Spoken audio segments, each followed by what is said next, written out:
Hi, my name is Daryl Stowe. This is my wife, Lori Stowe. We're both here in Moore, Oklahoma. This is where the tornado hit our neighborhood and our town. My home is behind you. It's still here, but there's heavy damage. There are 3 deaf people here in this neighborhood whose homes have been completely destroyed. They're gone.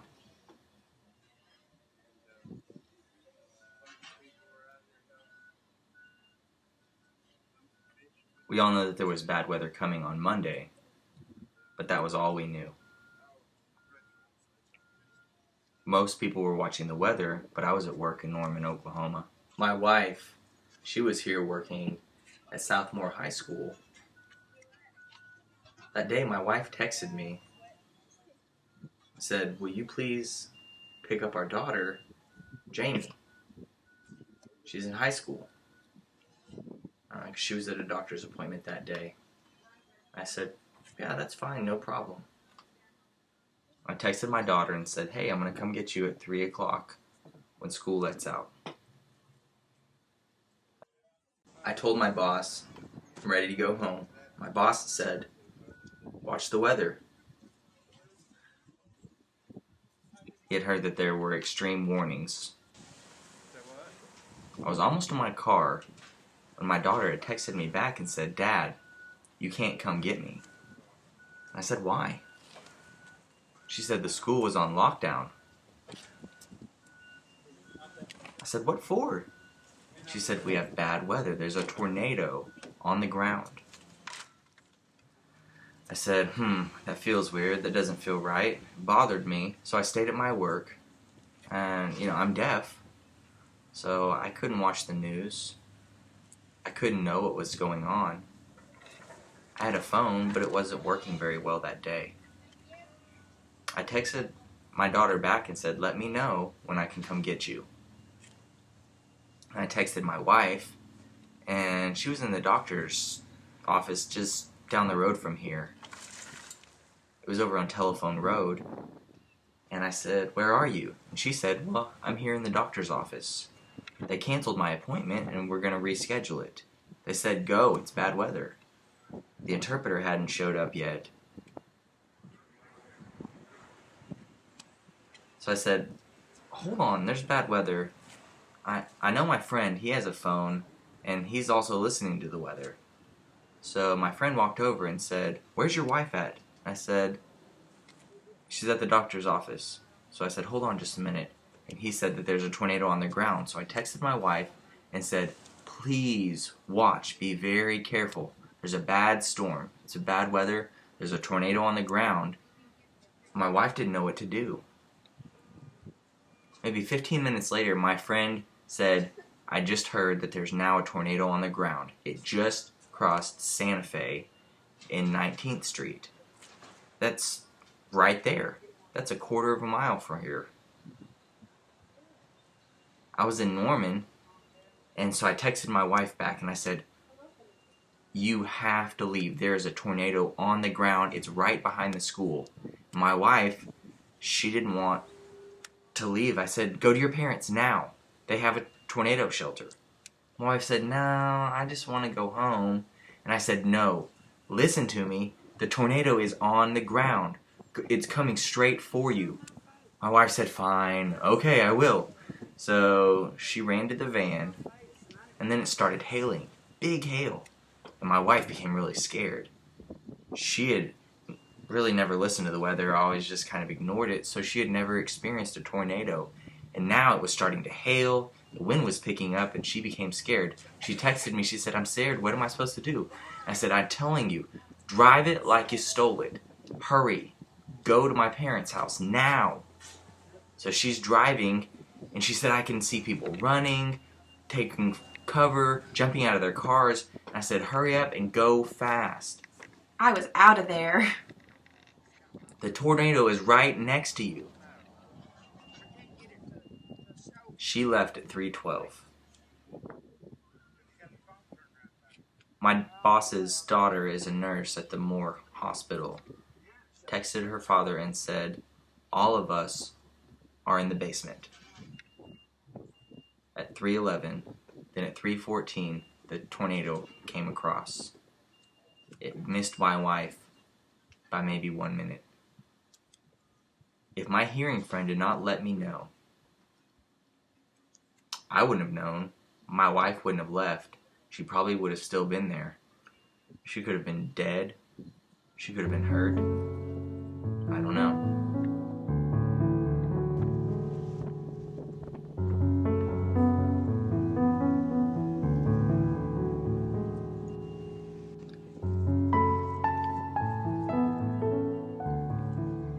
My only idea of how big the tornado was because my friends showed me on their phones. Some of them were still working, plus they were listening to the radio. The weatherman was explaining where the tornado was, how big it was, which street it was going across. I had no idea. I was depending on my hearing friends. And also, I didn't have any idea. My husband and my best friend Sharon, they were texting me, and I didn't know where to go. The radio, hopefully it should have captions so I could know where to go, and then I could have left, but I had no idea where it was. I didn't know what to do. So I'm very thankful that God protected me and He saved my life.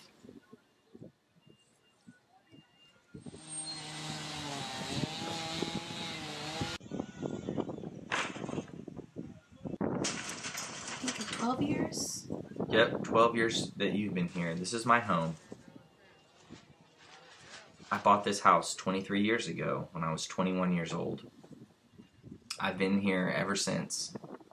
There have been many tornadoes that have missed my home over the years. But now, it hit.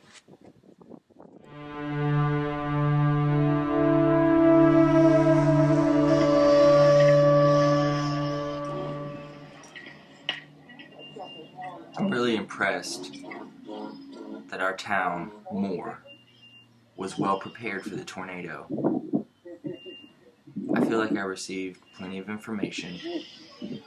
But understand that being deaf, it's hard to get information. There's a lot of confusion. There's a lot of misinformation. A lot of wrong information. It can take 1 day or 2 days before I'm clearly understanding what to do. I have no interpreter, so I have to depend on my friends and family to lip read, to stand beside me and tell me what to do, where to go. But the city is very quick to respond and help families in need with food, water, shelter. It's very good, but still for deaf people, there's a lot of confusion. A misunderstanding. I was at the doctor's office and all they told me was to go home. I didn't know why I needed to go home. They didn't tell me. I didn't know there was a tornado. They could have told me I needed to stay. They understand that I'm deaf and might not be able to know where it is, but they didn't seem to care. I could have been dead, I wish on my phone could have had a warning. Or if the sirens, we go off, it goes off, we can't hear it. It should have a light so we can know to leave. 2 of my other friends that live behind us, both of them are deaf. There's a man and a woman, they're deaf. And then James Lee, he's deaf. And I know his home is flattened. If both of them would have been home, I'm almost positive that they would be dead. And also the TV didn't have any captions. All the channels should have had captions for these tornado warnings. Well, really, half of the house is completely gone. The other half is good.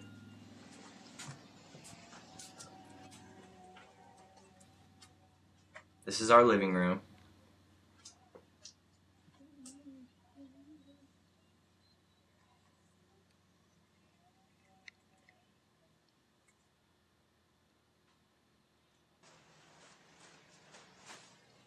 Everything, the dishwashers, the wood, everything, the cabinets here.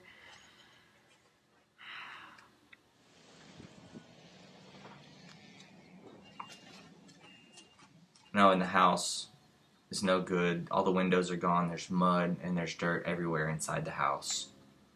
All of my furniture is lost. Half of my clothes are gone.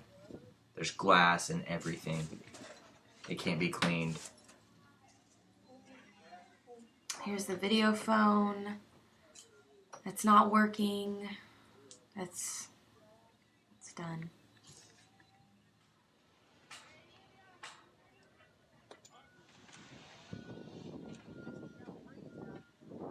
I've learned over the years, as many people have been hit, people are always saying, in my future home, I'm going to get a shelter.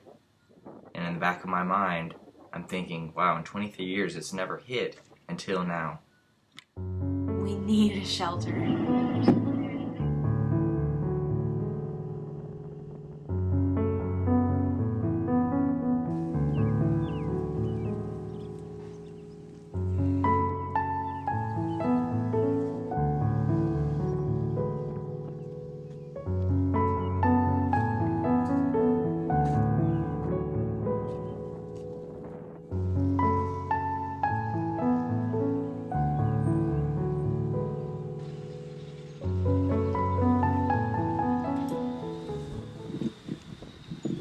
Hello, my name is Heather McCracken.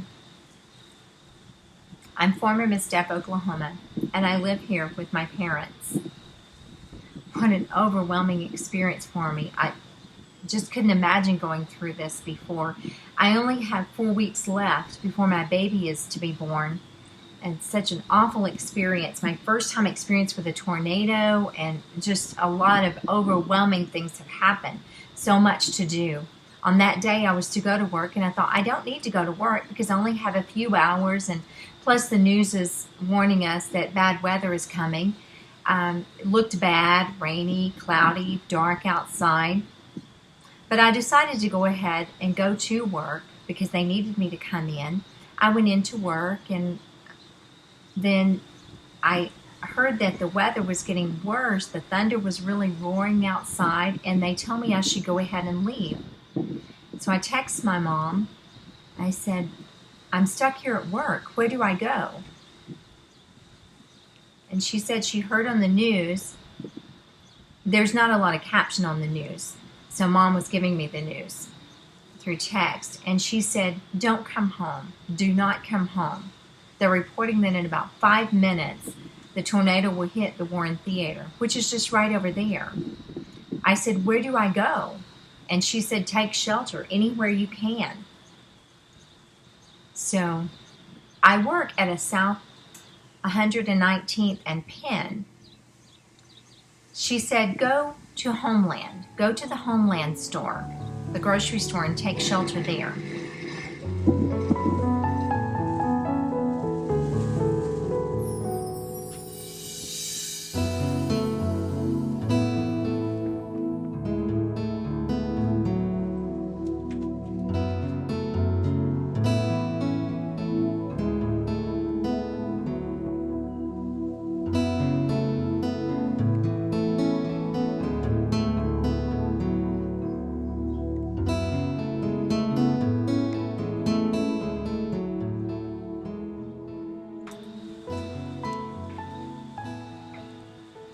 Since this incident, I have really decided that I am going to watch the news more often. Honestly, in the past, I didn't pay a lot of attention, but I've lost almost everything due to this tornado. I had a baby shower a couple of months ago. I've lost almost everything that I own. I was able to save the crib and a few of the baby books.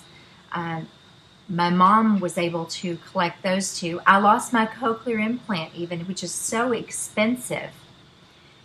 Luckily, Huff Hearing Institute gave me a new one because they were very understanding about the hardship. They replaced it for free.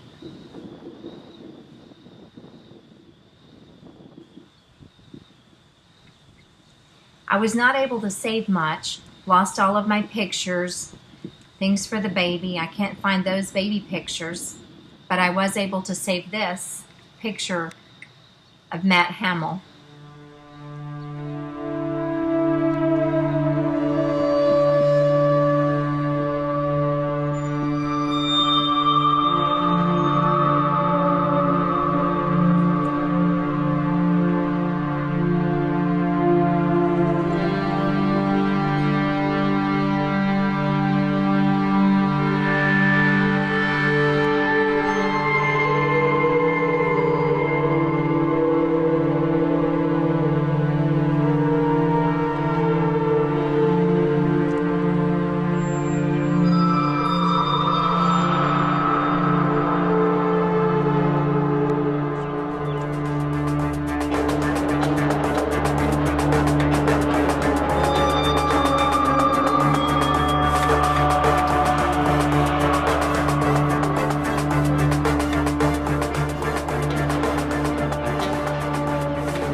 they're looking for us, texting, saying, where are you? Where are you? And I'm trying to text and send out text messages, trying to figure out where other people are, and people thought that we were dead. Texting and texting, and I said, it's best to just go. So we drove and made it here, and then I let everybody know that we were safe, and we were relieved, and sure enough, it was just an example of communication, and how important that is. That people told the police that we were there, but they told them that we were deaf, and they just skipped us over.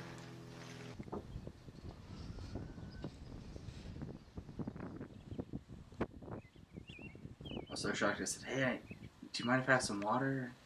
I'm deaf. And they started taking the stuff. They were giving it to other people, and I felt like, what's going on? And somebody else, you need some water? And I got some water, and it's just examples of, I didn't say anything, but there was no cooperation. I felt like we were on our own. We were left out just for each other. Wow.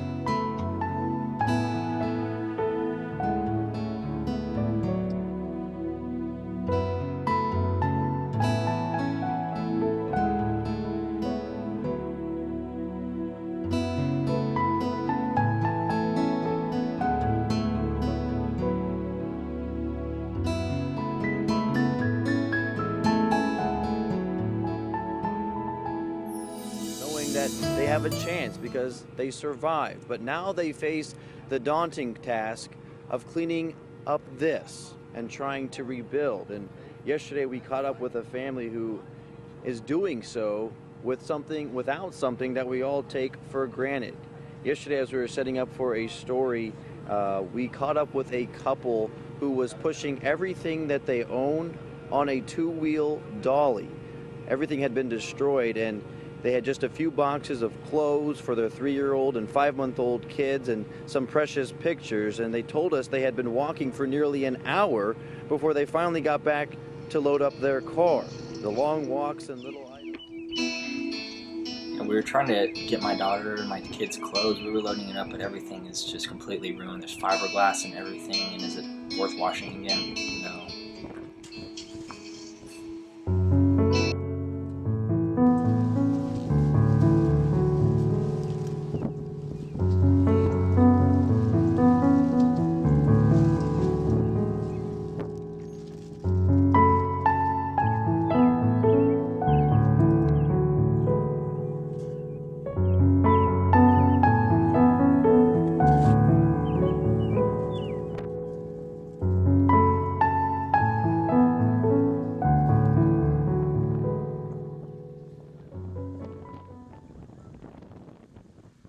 I want to share with you guys and emphasize the importance of the technology that we have in the U.S., but what about the deaf?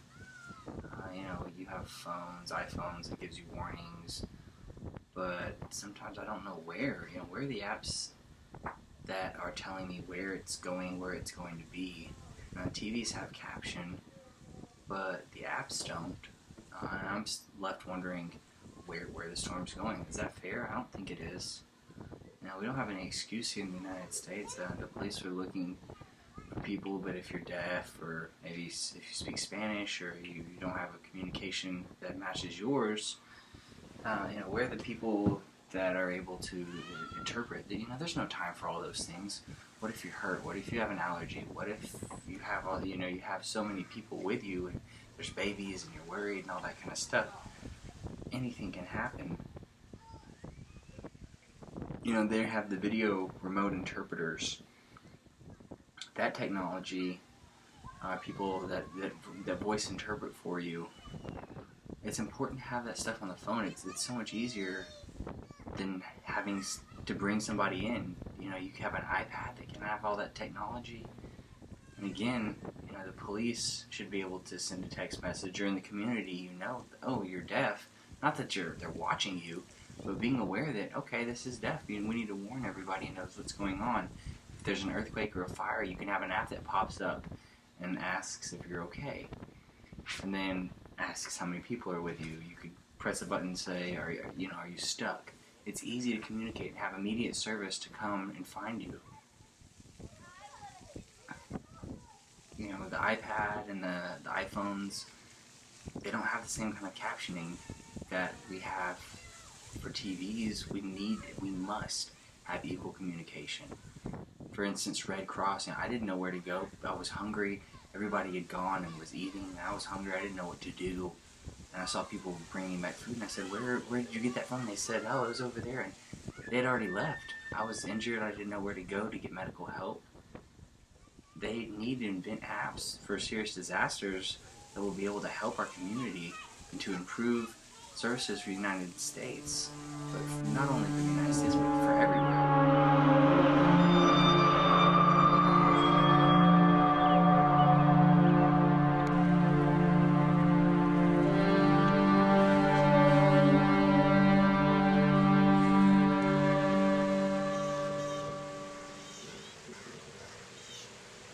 Hello, my name is Mike Schultz. This is my wife, Zeta. We lived here in Moore for 13 years. We just recently moved to Shawnee, about 30 minutes from here. We moved not directly in town, it's a little outside, it's in the country.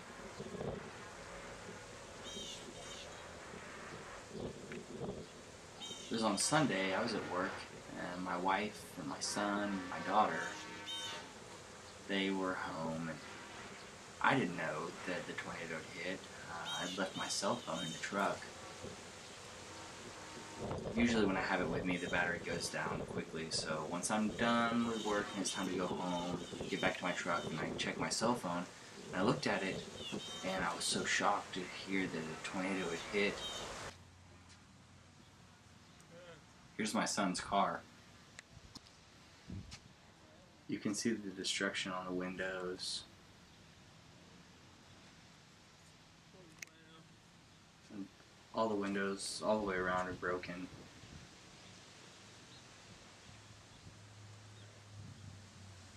Not the back one, but you can see the damage to the body.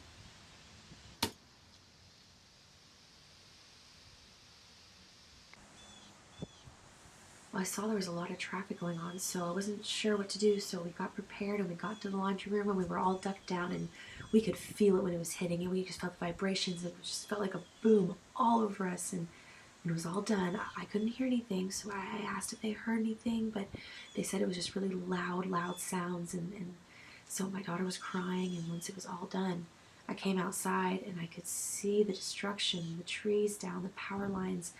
My car was, the other cars destroyed. The kitchen table had just gone right through the roof, and it was just bad. It made me really nervous. I was texting, and my hands are kind of shaking. I went out and took pictures, but ugh.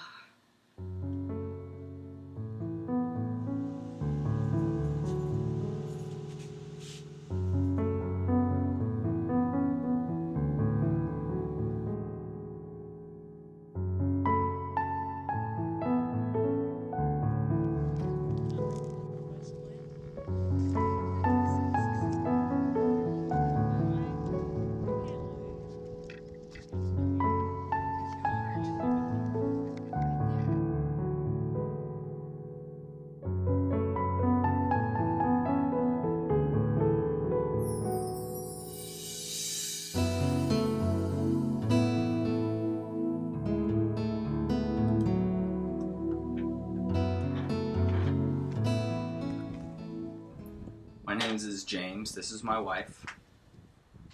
Donita Lee. On the day the tornado happened, I was working in Edmond, and I had been filling the vending machines, and I was taking care of that, and I noticed on the TV something was going on, and there were some people that were in the operating room, so I thought, I don't want to bother them. I went over to the cafeteria and said, what's going on? What's wrong? And they're saying, more. I said, oh no. So I texted my wife. There was no answer. Texted my son. There was no answer. I didn't know what to do. So my son-in-law... Oh, no. Yeah, son-in-law. He said, Moore's destroyed. mom's safe, the family's safe, and I was relieved. But I got on I-44, trying to head back, and there was so much traffic everywhere. It was frustrating. May, Penn, terrible traffic. I got on Western, and it was clear, so I just boogied down and got here. Checked on my wife and my son. Everybody was okay. They were safe. So we ate, and then we came here, and we saw the devastation that's here. Well, I was working at a high school. I'm an interpreter, so I was there working, and we were very lucky because we have a safe room. All the students were able to get in. So I know I felt good that I was safe, but I was concerned about my son. He was just down the street, like 1 mile. And so I texted him, but I kept having to plug my phone in to charge the battery a little bit, then text some more. I said, we're fine, meet at my mom's house. So when we finally met, everything was gone. I knew he was stuck. He didn't have a TV. You know, if something were to come up or to happen when it's live, there are no captioning. And so we need to emphasize the importance of even having an interpreter there on the screen for an emergency. We've got to advocate for those types of situations. Yeah, my grandfather, he had passed on his 51 Chevy to me, and it was parked here in the driveway, and I had an 87 truck, and both of them were just destroyed and far off. I know that those things aren't important. I know that the safety of the children and adults, that's much more important. I know that at the school there was many deaths. My heart's broken. I know that, you know, God's blessed them and taken them on to be with Him, though. You know, many tornadoes hit our state. It's very common, and we need to have protection for our kids, every single one of them. We're happy and we're blessed, you know, that God was able to save some here, but you know, there are some children that are gone, and it just breaks our heart. Both of our children grew up going to Plaza Towers, and so we need more protection for all the children in Oklahoma. We need safe rooms, basements, something.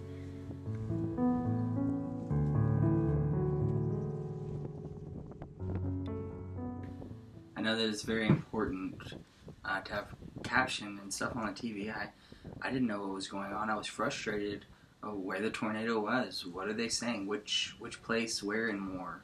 Is it in Oklahoma City? Is it in Edmond? Was it in Purcell?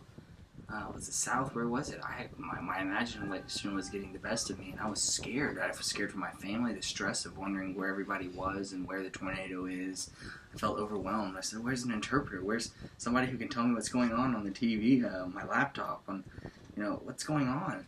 How am I going to find out? I was so frustrated. And now the reality hit me of what they were talking about and knowing how that feels, but not knowing where to find out. And this is what happens. It's sad. I'm grieved.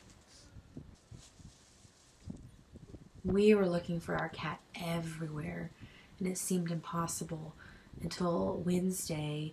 I went to pick up my son at the church, and you want to take over? Yeah, I had been cleaning, and I heard a sound. It sounded like a cat. Meow. And I'm looking around, and then I said, "Oh, there's people that are talking over there." So I passed it away, and then I heard a sound again. I'm trying to figure out where is this sound coming from, and then there's a snack woman. She was offering food and drinks. I said, "Yeah." So I went over there, and she tells me, "I hear a cat." And I said, "What? Where? And it was maybe a block or so up.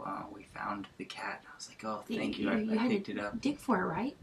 Well, its head was up. Its body was trapped. So I picked it up and embraced it, and I was so thrilled and excited. I texted my wife and told her that it was safe. We're so happy to find it. We took her to the vet, and there wasn't any problems. Got its shots. Just had a few scratches. It was just really scared.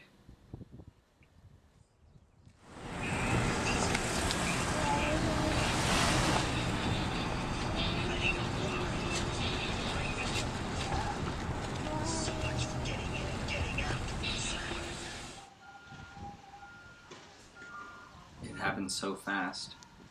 We had 400 kids in the school over there. There wasn't enough time for the parents to grab their kids. It's the worst thing, not having a safe room to put everybody in. But an EF5 tornado, I heard that it was over 210 miles an hour. It flattened the school.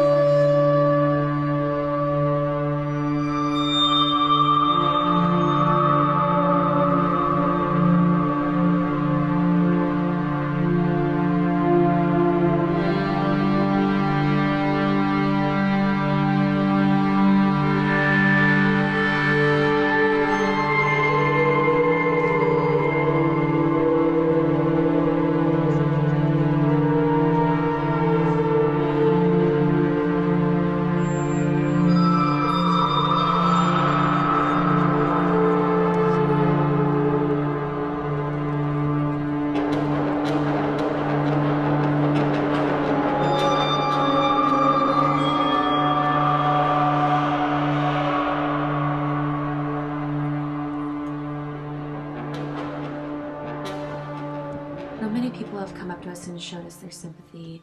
And yes, we are heartbroken. We have different things that we lost, like my grandmother's ring, a necklace my husband had given me that was just special. But just so you know, God is so much bigger than this.